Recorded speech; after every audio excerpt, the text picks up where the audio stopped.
तो चलिए दोस्तों, फिर स्वागत है आपका RSI पार्ट 2 में। यहाँ पर आज हम देखेंगे कि इसका इम्प्लीमेंटेशन कैसा होता है और हम इसमें कैसे इसका फ़ायदा उठा सकते हैं, कि हमें कौन से पॉइंट पे देख के इसको बाय करना है, कौन से पॉइंट पे देख के हमें सेल करना है। ये सारी चीज़ें हम लोग यहाँ पे इसमें देखेंगे। इम्प्लीमेंटेशन पार्ट, आई होप आप लोगों ने पार्ट 1 पे यहाँ पे देख लिया होगा कि RSI कैसे यूज़ करते हैं। अब सबसे 3 पार्ट होते हैं मार्केट में। अब आप पहला पार्ट यहाँ पर क्या समझिए कि पहला होता है ट्रेंडी, कि अपसाइड है, कि अगर ये मार्केट ऊपर जा रहा है तो मुझे कैसे पता पड़ेगा कि इसमें स्ट्रेंथ है कि नहीं है।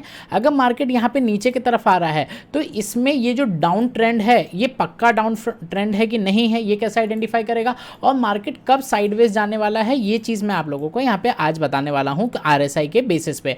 सबसे पहले बात कर लेते हैं RSI क्या होता है। RSI होता है रिलेटिव स्ट्रेंथ इंडेक्स। इसका मतलब क्या होता है कि RSI क्या करता है, ये जो चार्ट के साथ क्या करता है, रिलेट करता है और उसकी जो स्ट्रेंथ है उसको आइडेंटिफाई करता है। और ये यहाँ पे हमें एक क्या है, नंबर शो करता है, राइट। आई होप आप लोगों को मतलब भी समझ में आ गया होगा। सो ये एक इंडिकेटर से भी बहुत बढ़ के है, जो एज एन एक बहुत ग्रैंड मास्टर यहाँ पे बोला जाता है, काफ़ी इंपॉर्टेंस दी जाती है इसको टेक्निकल फील्ड में, RSI को। अब सबसे पहले आइडेंटिफाई करते हैं कि अगर मार्केट स्ट्रेंथ में है तो क्या। सबसे पहले आपको ध्यान रखना है कि जैसे हमने पार्ट 1 में डिस्कशन किया था कि यार ये जब 30 के पास होगा तो यहाँ पर क्या होना चाहिए हमारे लिए, ये ओवरसोल्ड जोन होना चाहिए। तो आपको क्या करना है, ओवरसोल्ड जोन के पास आपको क्या करना है, बाय करना है। अब बोलोगे सर क्या डायरेक्ट बाय करना है, जब नीचे टच कर जाए तब बाय करना है? नहीं, तब नहीं करना। आपको किस बात का ध्यान रखना है कि कैंडल पे भी आपको बहुत अच्छे से नजर रखनी है कि भाई मार्केट नीचे आया, ठीक है, वहां पर बेस बनाया और बेस बना के एक बार क्या है, ऊपर के तरफ जंप देना चाहिए। अब जैसे ही अगर ऊपर के तरफ जंप देखा तो आप यहां पे ध्यान से देखिएगा कि RSI में भी क्या हुआ, थोड़ा सा क्या है, मूवमेंट आया। तो इसका मतलब क्या है कि ओवरसोल्ड जोन के पास कैंडल आके यहां पर सस्टेन करी और कैंडल ने ऊपर की तरफ निकाला और वहां पे ऊपर की तरफ आया। लेकिन एक ये पार्ट होता है कि रीटेस्टिंग का, तो जब मार्केट ने वापस से रीटेस्टिंग दी, RSI अपने बेस तक नहीं आया, RSI ने भी वहां पर क्या है, स्ट्रेंथ शो की। So this was the time of bye. आप लोगों को यहां पे बाय करना है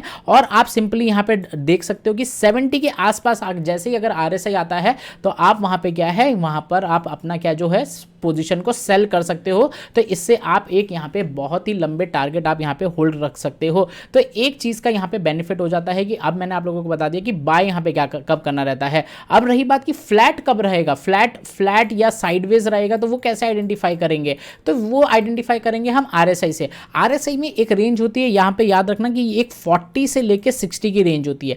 अगर RSI इस पर्टिकुलर पॉइंट के बीच में है तो मतलब मार्केट यहाँ पे साइडवेज होने के चांसेस बहुत ज्यादा है। अगर जैसे यहाँ पे सिंपली समझ लो कि मार्केट यहाँ पे ऊपर गया, नीचे की तरफ आ रहा, अब मार्केट आप यहाँ पे देख रहे हो, दिस पर्टिकुलर पार्ट पे आपको यहाँ पे मार्केट साइडवेज हो गया। अब यहीं से ही अगर ध्यान से देखोगे तो RSI भी यहीं से ही 60 से लेके 40 के बीच में, ये जो पर्टिकुलर रेंज थी इसके बीच में आ गया। तो मतलब जैसे ही RSI 40 और 60 के रेंज में आया तो मतलब मार्केट भी यहाँ पे क्या है, साइडवेज हो गया। तो ये वाले से आप क्या ध्यान रख सकते हो कि यहाँ पे आपको कैसे बचना है मार्केट में, साइडवेज मार्केट में ये है। अगर बोलोगे नहीं सर ये तो एक ही बार होगा, नहीं, जब मार्केट यहां पे पर्टिकुलरली साइडवेज के तरफ जाएगा RSI भी आपका 60-40 के बीच में ही रहेगा। और बोलोगे सर फिर ये तो हो गया, लेकिन अब जब बात की ट्रेंडी पे, तो एक सिंपल सा फॉर्मूला और सिंपलीफाई कर देता हूं कि अगर जैसे ही 40 के नीचे जाता है तो मार्केट डाउन ट्रेंड पकड़ लेता है, और जैसे ही अगर 60 के ऊपर अगर जैसी RSI जाता है तो वो क्या है, एक यहां पे पर्टिकुलरली एक ट्रेंडी मूव्स हो जाता है।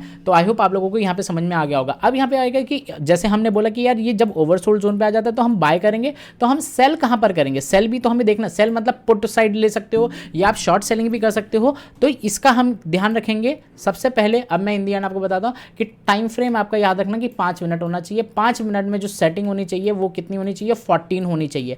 5 मिनट में 14 ये बहुत अच्छे से काम यहाँ पे करता है। अब यहाँ पे हमें सेलिंग कब करनी है, सेलिंग के लिए भी हमें क्या है, याद रखना है कि एक ये जो चीज़ है कि मार्केट क्या है, जैसे ही इस पर्टिकुलर केस में गैप अप खुला, तो एक चीज़ और अच्छे से यहाँ पे मैं आपको बता दूं कि RSI gap up gap down पे काम नहीं करते। क्यों? क्योंकि एक सडन स्पाइक, सडन लो वहाँ पर लग जाता है। तो आपको क्या है, मार्केट के इंतजार करना है। तो जैसे ही यहाँ पे आप देखोगे मार्केट ऊपर गया, मार्केट नीचे आया, तो जैसे ही ये ऊपर गया वहाँ पर थोड़ा सा देर हुआ, फिर नीचे आया, तो जैसे ही RSI कहाँ पर आया, 70 के पास आया, और यहाँ पर आप देखोगे तो एक आपको यहाँ पे रीटेस्टिंग भी यहाँ पर मिल गई। तो जब यहाँ पे 70 के पास है और यहाँ पे है, तो आप क्या कर सकते हैं कि उससे प्रीवियस वाले का जो डे हाई है वहाँ पे उतना आप यहाँ पे स्टॉप लॉस रख सकते हो, और जो टारगेट है वो आप यहाँ पे कहाँ तक ले सकते हो, 30 तक का यहाँ पे RSI पे ले सकते हो। तो ये है एक बहुत सिंपल स्ट्रेटेजी, जब आप यहाँ पे कहाँ पे कॉल ले सकते हो, पुट ले सकते हो, कैसे हम आप साइडवेज मार्केट प्लान कर सकते हो। और मैंने आपको एक चीज़ भी बता दी कि इसका टाइम फ्रेम क्या होना चाहिए, और इसको कब यहाँ पे सिर्फ एप्लीकेबल नहीं होता, जब बहुत बड़ा गैप अप या गैप डाउन हो जाता है तब आपको इस चीज़ पर्टिकुलर चीज़ को यहाँ पे अवॉइड करना चाहिए। तो ये थी RSI की स्ट्रैटेजी। आई होप आप लोगों को इसमें से कुछ ना कुछ नया लर्निंग मिला होगा। तो we are very near to यहाँ पे almost we are very near to 88,000 subscribers. So do like share and subscribe, and अपने दोस्तों के साथ भी यहाँ पे शेयर ज़रूर कर दीजिए ना। एंड इसी के साथ मिलते हैं नेक्स्ट ऐसे ही स्ट्रैटेजी वाले वीडियो में। Thank you.